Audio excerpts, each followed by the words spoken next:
스탈린 얘기를 거의 마무리를 했는데 좀 빠졌던 부분이 스탈린 테러 얘기가 이제 사실은 제일 흥미거리죠. 일반적으로는. 그 얘기를 조금 하고 코민테런의 그 전개 과정을 간략하게 좀 보면서 중국 공산주의로 넘어가려고 해요. 제가 책 내고 나서 어떻게 생각하시는지 몰라서 인터넷 검색을 한 번씩 해보면 책에 대해서 평 올리신 게 이제 검색에 걸리잖아요. 근데 대체로 뭐 인터넷에서 보는 것도 그렇고 제 주변에서도 그렇고 조금 소위 말해서 운동권 주변에 있는 사람들은 다 딴 얘기는 별로 안 하고 다 스탈린 얘기를 해요. 제가 좀 예상하긴 했지만 확실히 운동에 관련된 분들은 스탈린 얘기를 하시더라고요. 책에서 스탈린 부분에 대해서 얘기를 하시더라고요. 입장이 정말 극과 극으로 나뉘어서 좋다는 분, 싫다는 분이 너무 뚜렷하게 나눠지는 것 같더라고요. 딴 부분은 다 괜찮다 그러시는 분들도 스탈린에 대해서 너무 좋게 썼다. 이런 사람들이 많고, 그리고 좀 아주 얼마 안 남은 스탈린주의자들이나 아니면 주로 이제 옛날 NL 쪽 분들은 스탈린 부분에 대해서 되게 좀 공감이죠. 객관적으로 썼다. 이렇게 얘기하시는 것 같아요.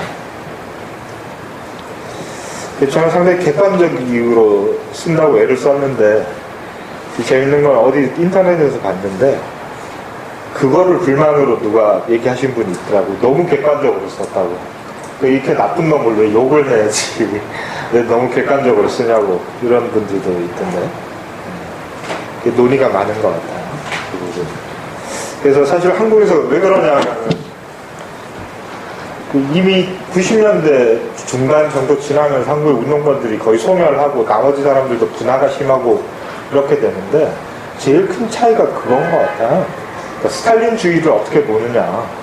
이걸 가지고 좌파들이 이제 분화가 된 거고, 그리고 옛날 좌파들 중에서 좌파를 포기하고 자유주의적인 진보로 이렇게 전향하신 분들, 이런 분들의 경우에 자기들 입장의 정당화의 제일 중요한 근거가 스탈린주의 또는 현실 사회주의에 대한 비판, 이런 거 있으니까 스탈린이 아주 중요한 한국에서 여러 입장 차이를 나누는 기준점인 것 같아요. 스탈린을 좋아하는 사람과 싫어하는 사람으로 크게 반으로 나뉘고, 저는 중립이에요.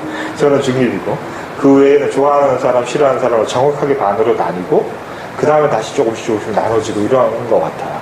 그래서 이제 이게 객관적으로 어땠냐에 대한 뭐 정보가 중요하다 이렇게 생각하는 사람들보다 자기들이 정치적 입장에 따라서 스탈린을 평가하는 게 이제 크게 나눠지는 거죠. 근데 스탈린을 부정적으로 보는 얘기는 여러 가지 측면에서 사실 많이 나오고, 저도 그 부분들을 부정하고 그러진 않아요. 스탈린 상당히 문제가 많은 개인이었고, 또 스탈린 체제 자체가 상당히 문제 많은 체제였고, 이런 걸 인정을 하는데, 크게 두 가지 점을 보통 지적을 하죠. 하나가 경제적인 측면. 이거는 스탈린 체제라기보다 사실은 현실 사회주의를 비롯한 사회주의 일반에 대한 문제인데, 국가 중심의 강력한 계획 경제가 경제적으로 과연 효율적이었냐에 대한 비판이죠. 그렇죠? 이게 한 가지가 있고, 그 다음에 두 번째는 바로 이제 스탈린 테러, 우리가 지금 얘기할 스탈린 테러에 대한 얘기죠. 스탈린 테러가 아주 끔찍한 사건이었기 때문에, 네, 책에도 나와 있지만 정확한 정보가 너무 알려져 있지 않았어요. 소련이 망하기 전까지. 89년에 소련이 망하고 문서고가 이제 일부 공개됐어요. 그러니까 72년 정도 소련이 존재했죠. 그러니까 그 기간 동안에 있었던 일들이 다 문서로 기록이 돼 있는데, 우리나라처럼 문서 기록이나 보관이 호술한 시스템은 아니에요, 거기는. 그러니까 아주 세세한 작은 일까지 다 문서로. 특히 관료제라는 게 그거잖아요. 관료제의 장점이 그거잖아요.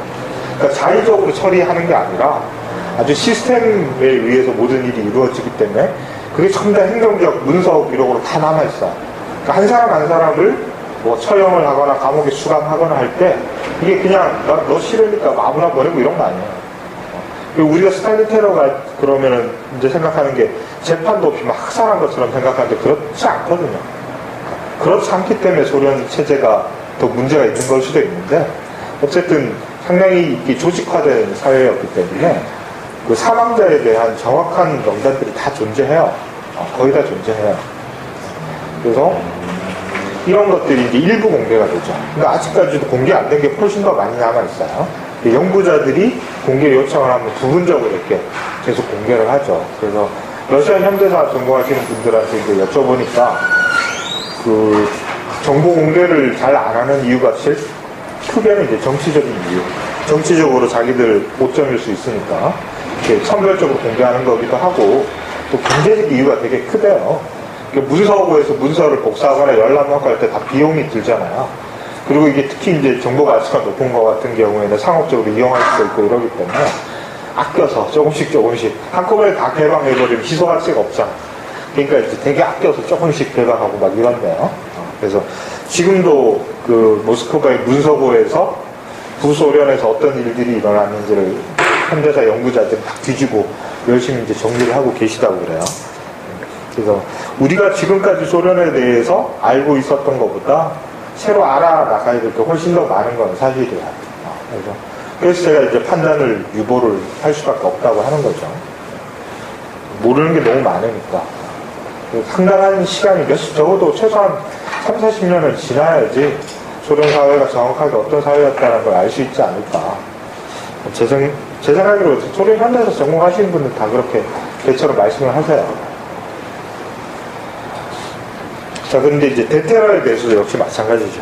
이게 대테러가 워낙 베일에 쌓여진 거고, 지금도 정보를 알 수 없는 것이기도 하고, 또 반면에 이것을 정치적으로 선전하는 내용들은 서방 세계에는 엄청나게 많이 유포가 됐었거든요. 그러니까 실질적인 정보의 아주 부족함과 이 소문의 무성함이 극단적으로 대비되는 사건이죠. 그렇게 되니까 이 실체에 접근하기 상당히 힘든 거라고 할 수 있어요. 근데 이제 대체적으로 어떤 역사적 과정을 통해서 이런 일이 일어났고 이런 거는 좀 알려져 있는데요. 스탈린이 권력을 장악한 거는 우리가 지난 시간에 봤듯이 한 28년 정도, 그 다음에 28년, 29년 넘어가는 과정에서 거의 이제 권력을 확고하게 만들어 나가고 30년대가 되면 거의 안정적인 권력 기반을 마련했다라고 보통 평가를 합니다. 근데 이상하게도 대테러가 일어난 거는 그보다 뒤에요. 대테러의 계기가 된 게 34년 말에 12월에 키로프라는 사람이 암살이 돼요. 키로프라는 사람은 스탈린보다 나이가 상당히 어린 사람인데 스탈린은 오른팔이에요. 상당히 스탈린이 신임하듯 정치가였고 대중적 인기도 있었고 부상하는 그런 사람, 정치적으로 막 떠오르는 그런 사람이었는데 이 사람이 갑자기 암살을 당해버려요. 그러니까 이게 뭐가 냄새가 나는 사건이잖아. 그래서 여러 가지 그 역사학들 설이 있어요. 근데 서방에서 당장 이제 나온 반응, 그때부터 그렇고 지금도 나중에도 나온 반응은 스탈린이 자기의 잠재적인 라이벌을 제거한 거다. 그리고 그걸 빌미로 반대파를 숙청한 거다. 이렇게 이제 보는 게 정설이었는데 스탈린이 그 암살에 개입했다는 증거는 뭐 제가 아는 역사적 문헌의 한계에 대해서는 없다라고 그러더라고요. 직접적인 증거는 없다. 실증은 있는데 저도 뭐 그랬을 가능성이 상당히 높잖아요. 상황으로 봤을 때 스탈린이 실제로 그 살해에 개입했을 가능성이 상당히 높은 거는 사실인데 객관적인 정보는 없어요. 그래서 좀 판단하기는 힘든 거긴 한데 실제로 여기에 암살에 개입했느냐 아니냐는 뭐라고 말하기 힘들지만 암살 사건을 처리하는 과정이 아주 극도로 편파적이고 정치적이었다는 거는 누가 봐도 아주 명백해요. 그러니까 키로프가 암살당하고 키로프가 있던 곳이 모스크바가 아니라 지금 레닌그라드였거든요. 그리고 바로 당일로 스탈린이 날아와요. 스탈린이 날아와서 암살범이 체포가 됐는데 암살범을 스탈린이 직접 신문해요. 그 큰 나라에서 국가 최고 지도자가 정치인 암살 사건을 그날 당일로 직접 신문을 하는 거야. 그러니까 스탈린이 이미 스탈린 키로프가 암살당했다는 걸 아는 순간에 이걸 어떤 식으로 이용할지에 대해서 머릿속에 그림이 그려져 있었다고 할 수 있어요. 어떤 식으로 이용을 했냐면 바로 자기들이 정치적 적대자들을 이 암살 사건으로 엮으려는 의도를 분명히 가지고 있었고 그걸 위해서 이제 수사를 진행을 시켜나가죠. 그 단순한 암살 사건인데 연루자가 엄청나게 불어나요. 국가 정보 음모보다도 연루자가 더 많아져요. 그러면서 이제 그 당시까지 살아있었던 자기의 정치적 반대자들을 제거를 하죠. 살아있었다는 건 누구냐면 바로 이제 지난 생활 우리가 봤던 카메네프나 지노비에프 이런 사람들이 다 살아있었어요. 우리가 정치 권력 투쟁을 해서 후계자들을 놓고 권력 투쟁을 해서 뭐 숙청당했다 이러면 다 죽였을 것 같지만 그런 게 없어요. 원래 공산주의 운동의 진영에서 숙청이란 건 이론적으로 정치적으로 중요한 지위나 입장을 배제시키는 거지 사람을 죽이고 이런 전통은 거의 없었거든요. 없다가 스탈린 시대 때 거의 최초로 사람을 죽이기 시작해요. 숙청이라는 게 우리가 숙청 그러면 진짜 사람을 살해하는 거를 떠올리잖아. 이게 나타나기 시작한 게 스탈린 테러 때부터야. 그래서 카메네프나 지노비에프가 그 국가 권력을 놓고 싸웠으니까 우리가 사극도 너무 많이 봤잖아요. 궁중 암투 벌인 우리나라 사극 보면 당장 뭐 이렇게 죽였을 것 같은데 멀쩡하게 잘 살고 있었어요. 그것도 아주 상류층으로 특권층으로 잘 살고 있었어요. 그리고 한직이긴 하지만 중요한 관직도 다 맡고 이러고 있었거든요. 이 사람들을 다시 잡아놓은 거예요. 다시 트로츠키는 그때 이제 망명을 했어요. 다시 잡아넣어서 곧바로 얼마 안 있어서 사형을 시켜버려요. 그게 이제 모스크바 재판이죠. 그러면서 이 재판을 대대적인 공개 재판을 열어서 서방의 언론까지 다 불러요. 재판 과정을 다 공개를 해요. 그러니까 이제 문제가 되는 거죠. 그러니까 우리가 생각하는 이거는 정치적 음모에 의한 암살에 거의 해당이 되는 건데 문제는 이 사건에 연루된 사람들을 재판을 하면서 결국은 암살 음모로부터 어디까지 나가냐 하면은 제국주의자들하고 연합해서 소련을 전복시키는 음모까지 몰고 가거든요.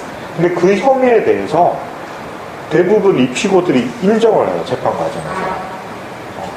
이게 이제 문제가 되죠. 그러니까 소련 입장에서는 그거 본인이 했대는데 그 재판 과정을 다 봤는데 본인이 순순히 얘기를 하고 했는데 이거 어떻게 조작이라고 그러냐 이렇게 막 주장을 했던 거죠.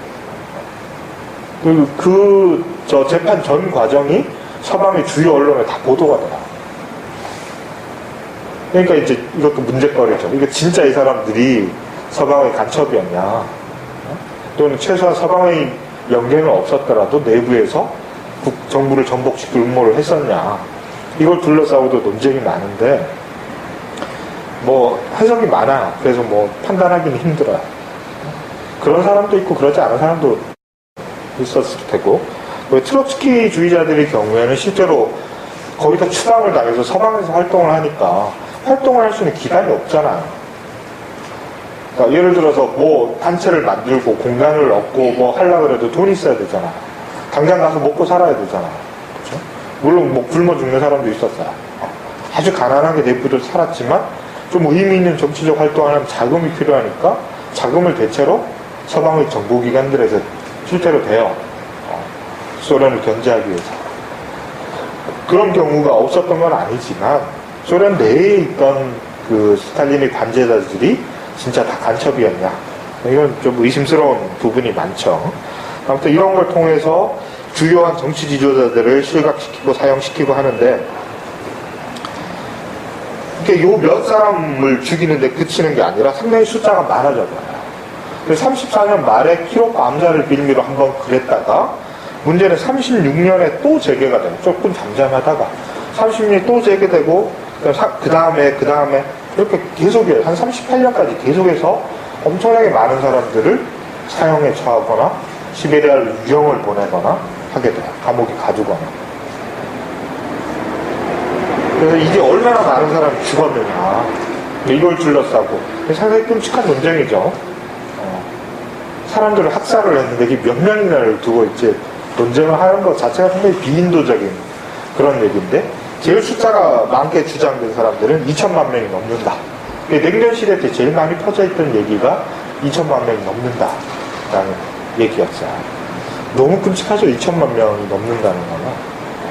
그래서 이 얘기는 물론 당연히 미국에서 흘렸겠죠. 미국 우파들이 흘린 얘기예요. 그래서 또 역사학자들이나 저널리스트들이 이런 거 추적하는 거 좋아하는 사람들 있잖아요. 이 얘기가 도대체 2천만 명의 숫자가 어디서 나왔냐. 이걸 막 찾았어요. 찾아보니까 미국의 이제 주로 황색 언론들, 선정적인 언론들, 매체를 운영하던 그 유대계 극우파 언론인이 있었는데 이 사람이 만들어낸 말이었어요. 근데 이제 그거는 물론 CIA하고 연계가 있었겠죠. 이런 식으로 이제 퍼뜨리고, 우리나라하고 똑같아요. 우리나라 조중동하고 보수 학자들이 연결되는 거 똑같은 메커니즘이야. 언론에 무책임하게 그랬다더라, 뭐, 취재원이 불분명한, 근거가 불분명한 2천만 명서를 흘리면 학자들이 논문에 그걸 인용하고, 그걸 재인용하고, 이게 확산되고 교과서에 들어가고 뭐 이런 식으로 확산되는 방식이죠. 그걸 또 의도적으로 널리 확산시키고, 그런 신문을 묵가지처럼 막 배포하고, 이런 걸 해요. 그런 작업을 아주 치밀하게 잘했죠, 미국이. 냉전 시대 때. 그 사례 중에 하나가 이제 제가 말씀드렸나요? 그 조지 오웰의 1984년에 동물농장 같은 게 베스트셀러가 된 게, 원래 조지 오웰이 그렇게 유명한 사람이 아니에요. 근데 그 1984나 특히 동물농장 이런 게 한 2천만 부 이상 판매가 되잖아요. 근데 그 2천만 부를 다 CIA가 사서 돌린 거예요. 그래서 유명해진 거예요. 조지 오웰은 일찍 죽잖아요. 일찍 죽고, 그 미망인이 돈이 부족해서 CIA에 상당히 큰 돈을 받고 판권 자체를 CIA에 다 팔아요. CIA에서 책을 막 엄청나게 출판해서 돌려요. 그래서 이 자금을 대는 데가 뭐 포드 재단, 록펠러 재단 이런 데서 자금을 대고, 그렇게 해가지고 이걸 인쇄를 해서 전 세계적으로 번역도 하고 이렇게 배포를 하죠. 마치 그 교회마다 호텔마다 성경책 놓여있듯이. 호텔마다 성경책 놓여있는 사업도 그 똑같은 맥락에서 이루어진 거예요. 미국의 우파들이 그렇게 한 거예요. 조직적으로 기금 마련해가지고. 정치적인 목적에서. 그렇게 한 거거든요. 그렇게 하고, 거기에 관여했던 이제 재단들 중에 여러분 아는 데가 아니에요. 우리나라의 유학생들이 지금도 장학금 많이 받는 록펠러 재단, 포드 재단 이런 데들 뿐만 아니라, 그 제가 좋아해서 이렇게 먹고 살찐 웰치 포도주스 있죠. 그 웰치 포도주스 회장이 그 구파예요. 그 당시에. 이 사람이 이 조지 오웰 책 이런 거 배포하는데 돈을 상당히 많이 대죠. 그런 것들. 뭐 이런 식으로 이제 퍼지게 된 게 2천만 명 학살서이고, 제일 적게는 아예 없었다. 그 범죄자 확실한 유죄인 몇 사람 처형한 거 외에는 없었다. 아주 극단적인 거였는데, 그 문서구 개방 이후에 이 사망자에 대한 집계를 했어요. 역사학자들이 집계를 했는데, 공식적으로 이제 절차를 거쳐서 처형된 사람의 수는 80만 명 정도 라고 이제 현재까지는 나와 있어요. 80만 명을 조금 넘는 수준인 거죠. 근데 한 가지 특징이 있어요. 이게 뭐냐면은, 우리가 학살 그러면은 그냥 길 가던 일반 대중들을 막 잡아서 막 이랬을 것 같은데, 그게 아니라 대부분 아주 고위층들이에요. 살해당한 사람들이 당이나 군대나 행정부의 아주 고위관료들이에요. 그렇게 되니까 또 이제 학살에 대해서 좀 긍정적으로 자꾸 이제 변명하고 싶어 하는 사람들은, 이거는 고위층에서의 일이기 때문에 러시아 인민들은 이 대테러에 대해서 그렇게 잘 몰랐고 공포를 느끼지도 않았다, 이런 주장을 하는 사람들도 있는데, 그거는 상식적으로 좀 말이 안 되죠. 인구가 2억 5천만 정도 됐잖아요. 그렇죠? 정확히 한 그 정도에 2억 5천에 3억 사이인데, 근데 80만 명 그러면은 비율로 따지면 어떻게 돼요? 어떻게 되죠? 뭐 몇십 분의 1인가요? 그러면 대부분 한 두세 다리가 없으면 다 아는 사람이 다 살해당한 거예요. 그렇죠? 근데 어떻게 대중들이 두려움을 안 느끼겠어요? 그건 말이 안 되는 얘기죠. 80만 명 정도가 한 3, 4년간에 아주 짧은 시기에 살해를 당했는데, 그리고 살해당하지 않더라도 체포돼서 구금되거나 수용소로 보내진 사람은 훨씬 많아요. 그 사람은 몇백만이에요. 이런데 어떻게 대중들이 그거로부터 위협을 느끼지 않고 공포를 느끼지 않고 자발적으로 체제에 협조했다, 이렇게 얘기할 수 있는, 그거는 말이 안 되는 소리 같고. 아무튼 사망자의 수보다 더 중요한 거는 왜 이게 이제 일어났냐 하는 거겠죠. 그래서 이제 역사학자들도 진짜 미스테리라고 생각하는 게, 28년, 29년이 되면 이미 권력을 완전히 장악하고 자기가 원하는 방식으로 소련을 건설시켜 나가고 있었는데, 왜 뜬금없이 죽이려면 27년, 26년, 27년 이럴 때 죽였어야 말이 되잖아. 권력 추정할 때. 근데 왜 지금 와서 그랬냐. 이거를 설명을 해야 되는 거예요. 그렇죠? 상식적으로 좀 납득하기 힘든 거야. 그래서 역사학자들이 내놓은 좀 제일 유력한 설명은 바로 나치의 위협으로 설명을 하는 거죠. 실제로 나치가 33년인가 34년 히틀러가 집권하잖아요. 이 시기하고 겹치죠. 이거 실제로 스탈린도 그렇게 얘기를 해요. 나치의 위협에 대처하기 위해서라는 얘기를 아주 공식적으로 해요. 그리고 이게 상당히 설득력 있는 얘기예요. 왜 나치의 위협에 대처하기 위해서 학살을 하냐 하면은 첫 번째로는 그런 거예요. 소련이 고립되어 있다는 얘기를 했죠. 이게 아주 중요한 거예요. 소련을 도와줄 수 있는 나라는 어디에도 없었단 말이에요. 모든 자본주의 열강들이 소련을 적대시했는데 그러다가 세계 정세의 변화가 와서 자본주의 열강들 안에서 지금 분파가 갈라진 거 아니에요. 파시즘, 나치즘을 신봉하는 나라들과 자유민주주의 체제를 신봉하는 나라들로 전선이 갈라져 버리게 된 거죠. 이렇게 되니까 소련을 살아남기 위해서 혼자 힘으로는 살아남기 힘든데 그렇다고 해서 자유민주주의 국가들이 파시즘보다 자기들과 손을 잡을 거라는 믿음을 전혀 가질 수가 없었어요, 실제로. 그리고 그렇게 잡을 생각도 별로 없었어요, 초기에. 히틀러가 만약에 전쟁이 아닌 방식으로 대응을 했더라면 소련, 독일이 망하지 않았을 가능성이 상당히 높다고 그러죠. 그러니까 그 이유는 두 가지인데 하나는 우리가 자유민주주의 국가, 그러니까 2차 세계대전에서 독일과 전쟁을 했던 적대국이었던 영국, 프랑스 같은 나라들이 완전히 자유민주주의라는 정치적 이념으로 통일되어 있었느냐? 그렇지 않죠. 그렇지 않고 거의 나라가 반쪽이나 있었어요, 이 나라들도. 절반은 파시즘에 상당히 경도되어 있었고 나머지 절반이 파시즘을 반대하는 세력이에요. 파시즘을 반대하는 세력은 주로 대체로 사민주의자들, 그리고 나머지는 부르주아 좌파 자유주의자들, 이 사람들이 나눠져 있었고 대자본가들이나 지배계급들은 파시즘에 상당히 경도되어 있었고 파시즘을 상당히 우호적으로 생각하고 있었어요. 그렇기 때문에 나치의 집권을 막기 위해서 스페인과 프랑스에서 인민전선, 제가 조금 이따 코멘트를 얘기할 때 말씀드릴게요. 인민전선이라는 연합전선을 통해서 파시즘을 간신히 나가네요. 그 정도로 선진 자본주의 국가들이 처음부터 파시즘을 아주 싫어하는 민주적인, 요즘 말로 민주적인 국가예요. 그렇지 않다는 거예요. 특히 지배계급들의 우병화는 상당히 심각했던 거거든요. 그러니까 소련 입장에서 이 사람들을 믿을 수가 없었다는 거가 있었고, 두 번째는 실제로 외교 과정에서 스탈린이 계속 서구 열강들한테 나치의 위협을 계속해서 얘기를 해요. 그러면서 자기들하고 손잡자는 제안을 그 옆에서 하죠. 했는데 여기서 심드렁한 반응이에요. 차라리 나치가 낫지 니 같은 놈들은 어떻게 손을 잡냐. 이게 진짜로 공식적인 입장이었어요. 그러니까 소련하고 손을 잡느니 나치하고 손을 잡지. 나치가 뭐가 어때서 이랬다는 거죠. 그러니까 전쟁을 일으키지만 않으면은 나치에 대해서 반대하는 이유가 별로 없었던 거야. 같은 자본주의 국가고 자본주의 발전 경로 이 방식만 조금 다를 뿐이지 자본가들이 이해관계, 특히 독점 대자본가들이 이해관계를 옹호하고 그 인종주의가 또 당시 유럽에 널리 퍼져 있었잖아요. 유럽의 지배계급들은 상당히 인종주의적으로 편견이 심한 상태였단 말이에요. 그 나치가 뭐가 낫다 이런 생각을 하고 있었단 말이에요. 나치가 실질적인 위협이 되기 이전까지는 다 나치하고 손을 잡으려고 했지 소련의 말에 귀를 기울이지 않았다는 거죠. 소련만 상황이 아주 급박해진 거예요. 그렇게 되니까 얘네들이 다시 한번 고립감을 느낀 거죠. 이거 정말 큰일이다. 그리고 독일하고는 국경이 중간에 폴란드가 있지만 거의 맞닿아 있어서 전쟁을 벌이면 당장 자기들이 침공할 걸 알고 있었단 말이에요. 그리고 실제로 독일의 전략적인 목표가 소련의 주요 지역, 흑토 지역이라고 말하는 농업 생산 지역과 석유 생산 지역을 점령하는 게 중요한 전략적 목표라는 걸 아주 명시적으로 떠들고 있었거든요. 그렇잖아요. 그러니까 석유와 밀을 위해서 소련을 침략할 거라는 거는 아주 명백한 전략적 목표예요. 그 나폴레옹 전쟁 때도 이미 경험했던 거잖아요, 소련은. 그러니까 이 침략이 너무나 현실적인 거였거든요.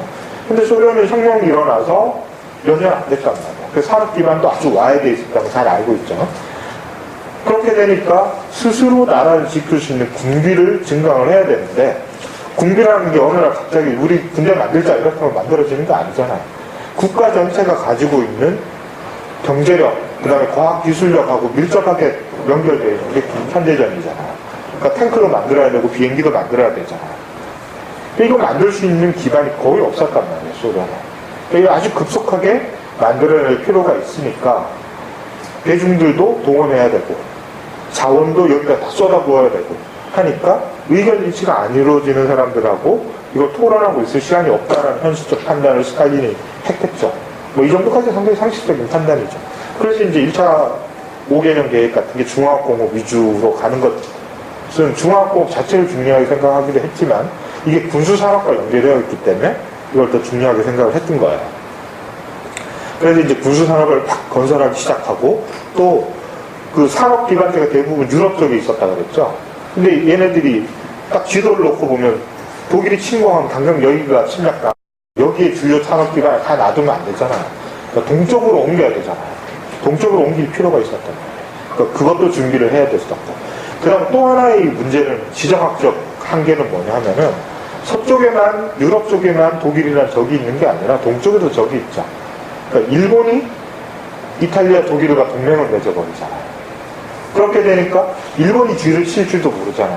그 전부터 항상 러시아하고 일본은 만주 지역에 대한 패권을 놓고 다퉈왔기 때문에 일본의 위협이라는 것도 상당히 큰 위협이었고 실제로 일본이 조선을 통해서 만주를 진출을 한 상황으로 간 말이에요.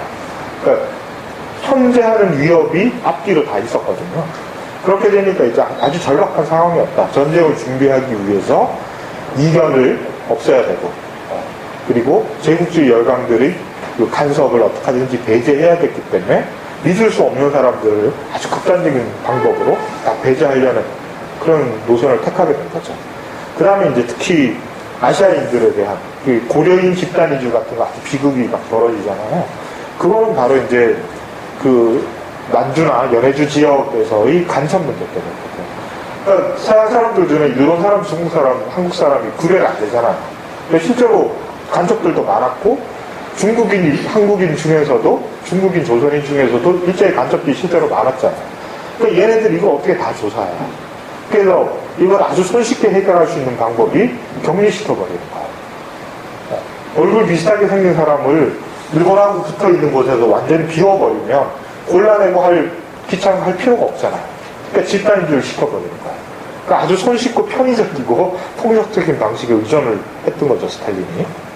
그러니까 이게 아주 중요한, 그러니까 나치 또 파시즘의 위협이라는 게 대테러를 아주 중요한 거다. 그 다음에 이제 대중들을 하나로 모으는 방식은 여러 가지 방식이 있겠지만 이건 아마 그 다음에 선택의 문제겠죠. 긍정적인 방식으로 대중들의 의지를 하나로 모아서 전쟁에 대비하는 그런 것도 물론 하죠. 그렇지만 동시에 또 공포라는 수단을, 이중의 수단을 쓰는 거죠. 긍정적인 효과와 부정적인 효과를 동시에 사용했던 게 이제 스탈린이고, 대체로 그 아주 권위적인 독재자들, 정치 권력자들은 거의 비슷한 수법을 쓰죠. 좋은 얘기만 해가지고 결집되는 게 한계가 있으니까 또 어르고 달래고 한다 그러잖아요. 그렇죠? 일상에서도 그렇게 하잖아요. 칭찬도 했다가 겁도 줬다가 이렇게 사람이 말을 듣는다라는 그런 상식적인 판단을 했던 거죠. 그러니까 대중들에게 겁을 주고 싶었던 거예요. 이거 아주 명백한 것 같아요. 그러니까 정말 죄가 있는 사람만 죽이려고 했던 게 아니라 죄가 있고 없고를 떠나서 그냥 많은 사람을 아주 단시간 내에 죽임으로써 실제로 적대적인 사람도 없애는 효과와 함께 나머지 사람들에게 겁을 줘서 이 사람들을 동원하려는 의도가 분명히 있었던 거예요.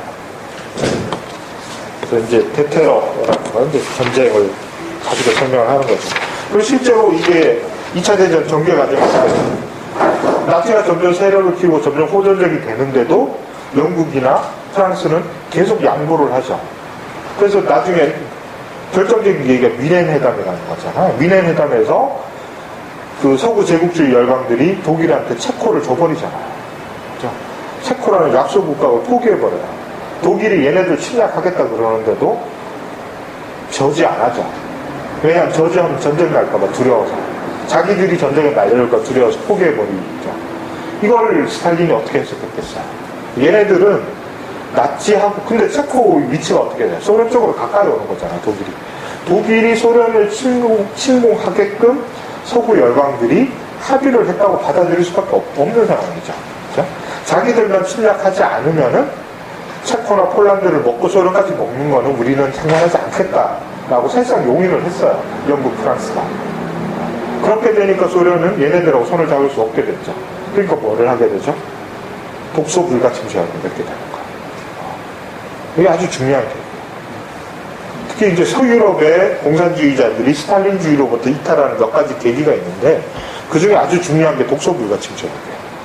그러니까 특히 독일의 영향권 안에 살던 사람들, 파시즘의 아주 중요한 적대자들, 맞서 싸워야 되는 적인데 자기들의 정치적 이론적 뒷받침이었던 스탈린과 소련이 파시즘하고 손을 잡아버렸단 말이에요. 그러니까 상당히 배신감을 느끼게 되겠죠.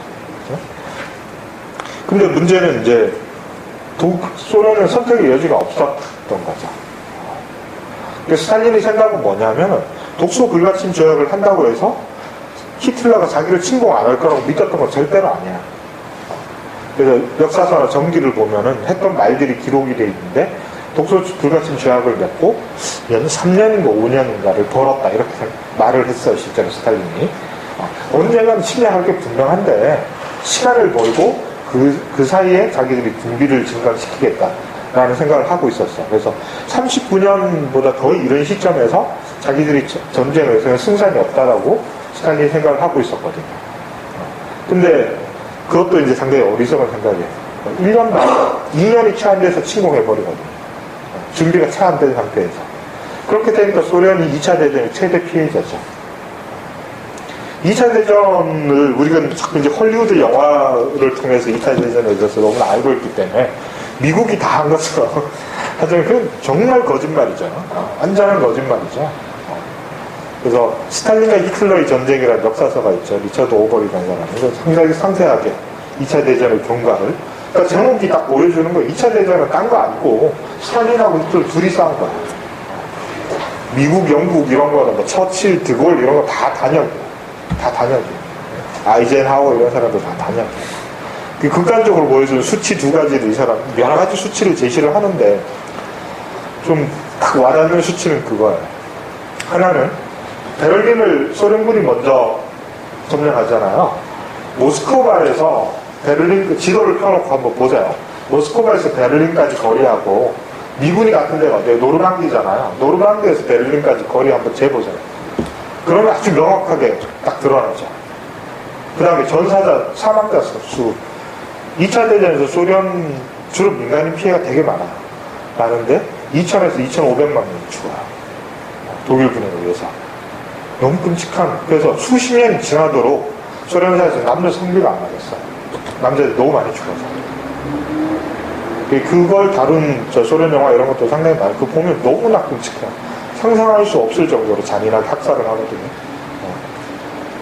2,000에서 2,500만을 그 이상한 역사학자들이 기술적으로 이렇게 분석하는데 죽이기가 힘들어요, 사실. 2,000에서 2,500만을 살해한다는 것 자체가 상당히 물리적으로 힘든 일이에요. 총을 정식으로 사용하는데 한 명에 대고 총살하는 방식으로 2,500만 명 죽이면 그 시간에 다 못 죽여요. 절대로 못 죽여요. 그러니까 독가스라든지 무슨 엄청나게 대량화되고 체계화된 살해 수단을 사용하지 않으면 2,500만을 못 죽여요. 그 정도로 많은 사람이 죽은 거예요. 전투에서 2,500만이 죽을 수가 없어요. 핵무기가 아닌 이상. 그렇죠. 인구 밀집 지역에 핵폭탄을 수백 개를 떨어뜨리지 않는 이상 2,500만을 죽이기가 그거 자체가 힘들 정도의 숫자를 죽인 거예요. 그렇지만 결국은 소련이 이겼잖아요. 그렇죠? 그러니까 소련 인민들이 2차 대전을 겪고 나서 스스로에 대해서 가졌던 자부심 같은 거를 상당히 잘 이해할 수가 있죠. 그러니까 자기들이 유럽을 해방시킨 거예요, 실제로. 소련이 유럽을 해방시킨 거예요. 그 다음에 또 하나는 이제 조금 그거보다는 지역적인 숫자이긴 하지만, 헐리우드 전쟁 영화에 나오는 아주 또 유명한 또 적장도 좀 미화시키는 영화들이 많잖아요. 왜냐면 적장을 미화시켜야지 그걸 꺾은 자기들은 더 좋은 사람이 되니까. 그 중에 많이 추앙받는 사람 중에 하나가 롬멜이라는 사람 이름 들어보셨어요? 전차 부대 지휘관. 북아프리카 사막지대에 되게 높게 평가하죠. 왜냐하면 두 가지 이유가 있는데, 하나는 롬멜을 결국은 영국 몽고메리라는 사람이 이기거든. 그러니까 영국이 자기들이 훨씬 잘났다는 거죠. 그 다음에 또 하나는 롬멜이 나중에 히틀러 암살 업무에 가담을 해서 자살하게 되거든요. 그러니까 이제 볼수 나치는 아니었다 이런 점에서 롬멜을 되게 미화한 영화들이 많죠. 서부에서 나온 영화들도. 근데 그래서 그걸 다룬 영화들을 보면은 마치 북아프리카 전선에서 몽고메리가 롬멜을 패퇴시킨 게 2차 대전에서 결정적인 것처럼 얘기를 하죠. 근데 그 당시에 병력 배치 상황을 보여주는데, 북아프리카에 독일 군대가 2개 사단이 배치되어 있었어요. 근데 그 소련 전선에는 몇 개 사단이 배치돼요? 47개 사단이 배치되어 있었어요. 그러니까 기본적으로 여기는 아주 지역적인 쪽. 이것도 되고 저도 되는 전쟁. 그러니까 오직 전쟁의 초점은 소련과 독일의 전쟁이에요. 2차 대전이랑. 그런 거죠. 그래서 하여튼 2차 대전이란 맥락을 또 고려하지 않으면은 대테러에서부터 그 이후에 이제 스탈린 체제가 계속해서 생각보다 상당히 오래 존속된 데 대해서 이해하기가 상당히 힘들다는 거예요. 그러니까 2차 대전을 끝나고 나면 스탈린의 권위가 거의 신격화가 돼버리죠. 왜냐하면 인류를 구한 사람이 돼요. 그래서 2차 대전 말미에 타임즈에서 지금도 왜 해마다 올해의 인물 선정하던 스탈린이 선정이 된 해가 있어요. 그 정도로 미국에서도 2차 대전 종전되기 전까지는 스탈린이 영웅이었어요. 그런 상황이었던 거죠. 그래서 스탈린이 이 나치의 위협에 대해서 상당히 두려움을 갖고 있었기 때문에 나치에 대한 대응이라는 측면에서 대테러를 정당화, 또 이유이기도 하고 사후적인 변명이기도 하고 이 두 가지가 공존하는 것 같아요. 자, 아무튼 이래서 2차 대전에 승전을 하고 그러다가 스탈린은 53년에 죽죠. 뇌졸중으로 죽어버려요. 죽고 나서 조금 혼란기를 거치다가 집단 지조체제가 들어서고 후르시초프라는 사람이 대를 잇는데 그 사람이 3년 뒤인 1956년에 그 소련 당대회를 상당히 스탈린 말년에는 당대회를 안 열어요. 그러니까 국가가 정상적으로 운영이 안 됐어요. 그러다가 1956년에 상당히 오랜만에 20차 당대회를 열어요. 소련 공산당 20차 당대회를 열어서 핵심 고위 당원들만 있는 상태에서 비밀 연설을 해요. 그러니까 일반에 공개 안 되는 비밀 연설을 했는데 문제는 이게 이제 얼마 있다가 뉴욕타임즈에 보도가 돼요. 전문이 공개돼요. 근데 그 내용이 아주 충격적이에요. 스탈린 비판을 한 거예요. 개인 숭배 비판을 하고 그리고 또 대탕트를 그 다음에 이제 외교 노선으로 제시를 해요. 대탕트라는 게 동서가 긴장을 완화시키고 평화 공존으로 가자라는 주장을 하게 되면서 이제 세계 정세가 급변하죠. 그리고 이 사건을 계기로 중국과 소련이 결정적으로 틀어져요. 중소 분쟁이 막 일어나요. 그래서 중국에서 소련 후르시초프를 보고 수정주의자, 그러니까 원칙을 배신한 배신자 이렇게 얘기하고 후르시초프가 알까알까는 전 세계 공산주의 지도자인 자기를 보고 배신자라고 했으니까 서로 이제 배신자라고 싸우고 이런 상황이 벌어져요. 그러다가 결국 후르시초프가 얼마 안 있어서 실각하고 다시 이제 결국 브레즈네프라는 사람이 집권을 하면서 스탈린 체제가 다시 복귀가 되고 소련이 망할 때까지 그 체제가 거의 흔들리지 않죠.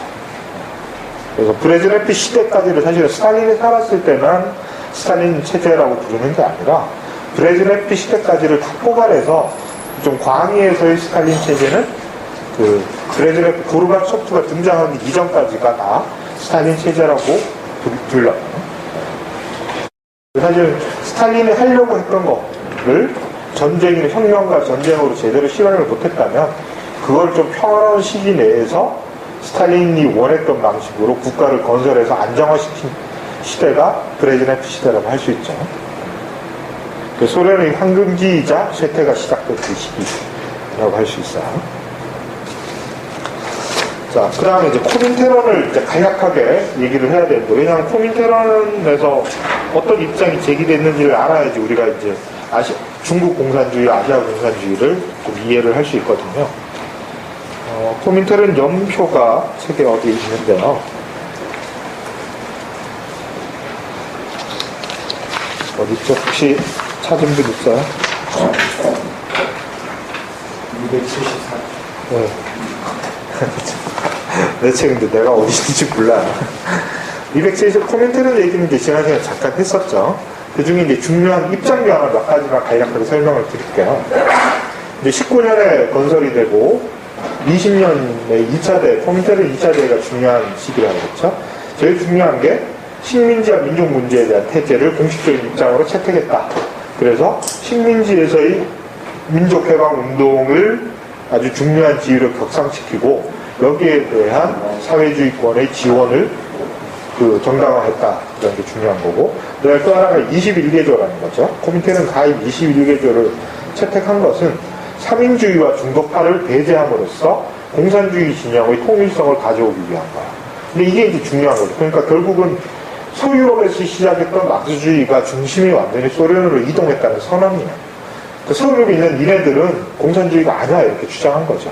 우리가 진짜 공산주의야. 이렇게 주장. 우리가 진짜 막수주의 계승자다. 이걸 선언한 거야. 그리고 니네는 우리랑 달라. 그리고 심지어 우리랑 적대적이기까지 해. 이런 선언을 한 거야. 20년에. 자, 그랬는데 3차 대회를 거치고 4차 대회에 가면, 불과 2년 뒤인 4차 대회에 가면은 자본가 계급의 공세가 아주 심화되고 혁명의 가능성이 점점점 멀어져가는 정세가 오게 되죠. 이렇게 되니까 입장을 또 바꿔요. 바꿔서 통일전선을 아주 중요한 그 방침으로 내세요. 통일전선은 누구하고 통일을 맺는다는 거예요? 아무하고나 다 맺는 게 아니겠죠? 제일 핵심은 3인주의자들이에요. 그러니까 2차 대회 때 배제했던 3인주의자들하고 다시 손을 잡자는 얘기예요. 어차피 3인주의자들 빼놓고는 공산주의자들은 손잡은 사람이 없잖아요, 그 당시에. 특히 서유럽에서는. 없었으니까. 2년 전에 자기들이 이제 배제했던 3인주의자들하고 다시 손을 잡지 않으면은 서유럽에서의 혁명의 가능성이 상당히 희박해진다. 자기들의 힘만으로는 세력을 얻기가 힘들다. 이런 현실적 판단을 하게 되죠. 그래서 이때부터 통일전선은 이제 계속 반복돼서 얘기가 나와. 그 다음에, 그리고 또 24년에 가면 이제 레닌이 사망하고, 그 다음에 열리는 5차 대회에서, 5차 대회에서 우리가 지난주에 잠깐 얘기했어. 독일 공기가 실패하게 되고, 그렇게 되니까 혁명의 가능성이 이제 아예 단시일 내에는 오기 힘들다라는 판단을 하게 돼요. 그래서 막 스탈린주의의 중요한 경제적 이론이 뭐라 그랬죠? 자본주의의 일반적 위기론이라는 게 있다고 그랬죠? 일종의 붕괴론이라고 그랬어요.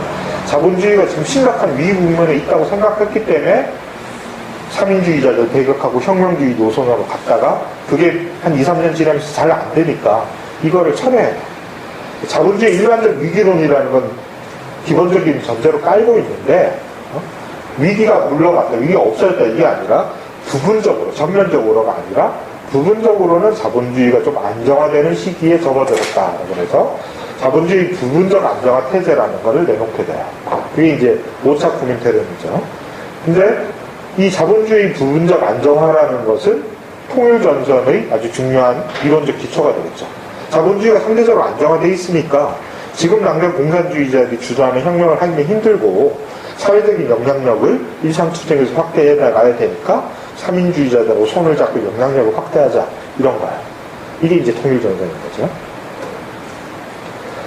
자, 그러다가 이제 권력투쟁 승리하고 28년에 6차 대회, 그러니까 그로부터 4년 뒤에 6차 대회가 열리는데 6차 대회에서는 또 무슨 얘기를 하냐면은 제국주의 모순의 심화 시기로 규정한 거야. 그러니까 자본주의 상대적 안정화가 이미 지나갔고 다시 위기가 심화됐다. 이런 판단을 하면서 반파시즘 강경 노선으로 선회하면서 3인주의하고 다시 단절해버려요. 그러니까 너무 빨리 입장이 전환 되죠.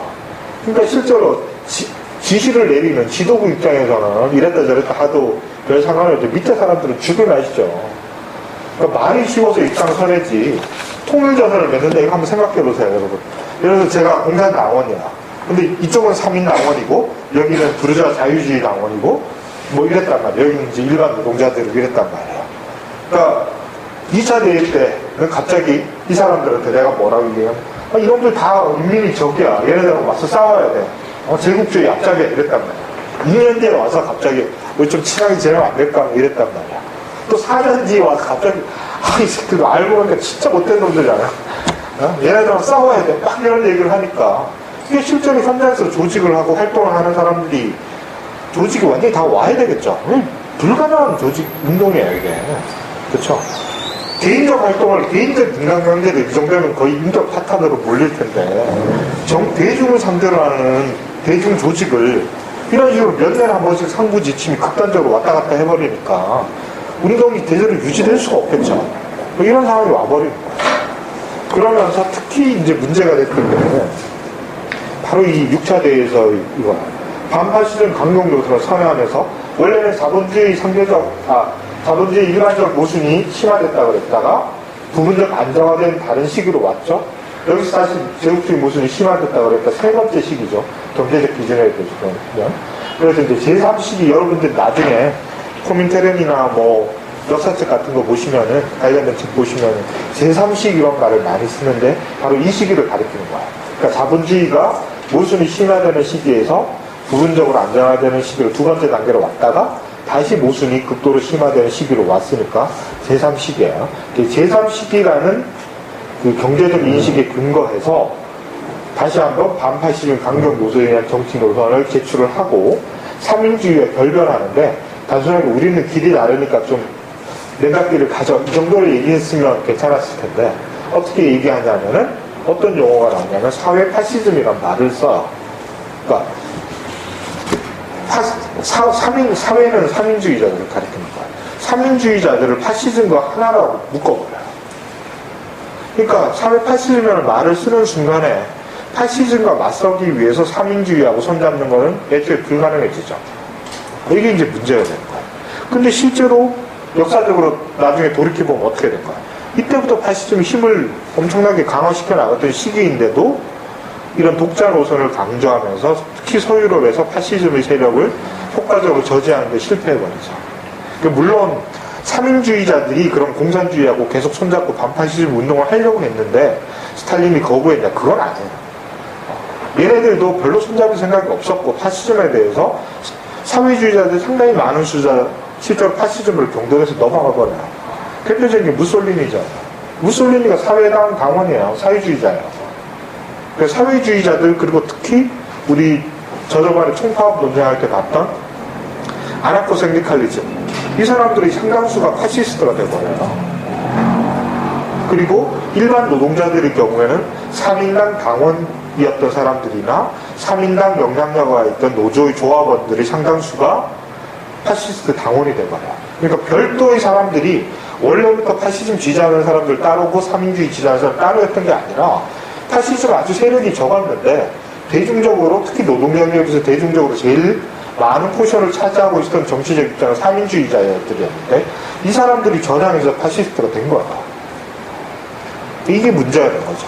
그러니까 사실은 3인주의자들이나 공산주의자들이나 파시즘을 못 막는데 다 책임이 있는 거야. 그리고 제일 큰 책임은 사실 지배계급인 독점 자본가 계급에 있죠. 이 사람들은 거의 파시즘적 경향을 갖고 있었기 때문에 나치를 막을 의사가 없었던 거야. 이거는 자유주의자들이나 뭐 부르주아들 다 인정하는 거죠. 옛날에 뭐 영국 문예 영화 이런 거 한참 한국에 한 10년 전에 유행할 때 뭐 남아있는 날들인가? 안소니 호킨스 아저씨가 집사로 나오고 뭐 그런 영화들이 있는데, 거기 나오는 소재가 그런 것들이에요. 그러니까 파시즘 위협이 막 대두했을 때 외교 협상하고 이런 게 무대인데, 거기 보면 그 아주 노골적으로 거기서 다 인정해요. 그러니까 실제로 서구의 정치 지도자들이 파시즘을 막을 의지나 능력이 전혀 없었어요. 그게 이제 하여튼 공산주의, 삼인주의자, 그 자유주의자, 그 다음에 우파 자본가들 다 파시즘을 다 과소평가하고 막을 의사가 없었고, 심지어 이 사람들하고 친화적이기까지 했던 게 문제였죠. 근데 어쨌든 공산당만 놓고 봤을 때, 공산주의만 놓고 봤을 때 얘네들이 파시즘을 효과적으로 막을 수 없는 결정적 실책을 한 게 바로 이거죠. 그래서 이제 서유럽에서 공산주의 운동을 하던 사람들이 이런 6차 대회에서의 코민테런 입장 견해에 대해서 상당히 이제 비현실적인 노선에 반대하는 사람들이 등장하게 되죠. 대표적인 사람이 바로 그람시 같은 사람이에요. 안토니오 그람시 같은 사람. 그러니까 서유럽 공산주의가 소련 공산주의와 적대적인 게 계속해서 돼가는데 여러 번의 계기가 있어요. 초기에 뭐 3인주의가 갈라지는 것도 그렇고, 좌익 공산주의가 스탈린한테 이제 숙청당하는 것도 그렇고, 그 다음에 이제 중요한 계기가 바로 이거예요.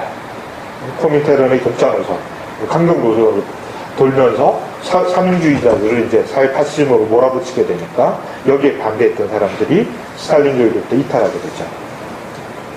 이게 이제 아주 중요한 거고, 그러다가 결국은 이제 히틀러가 33년이네요. 지금 연표를 보니까 히틀러가 권력을 장악해버리니까 큰일 났잖아요.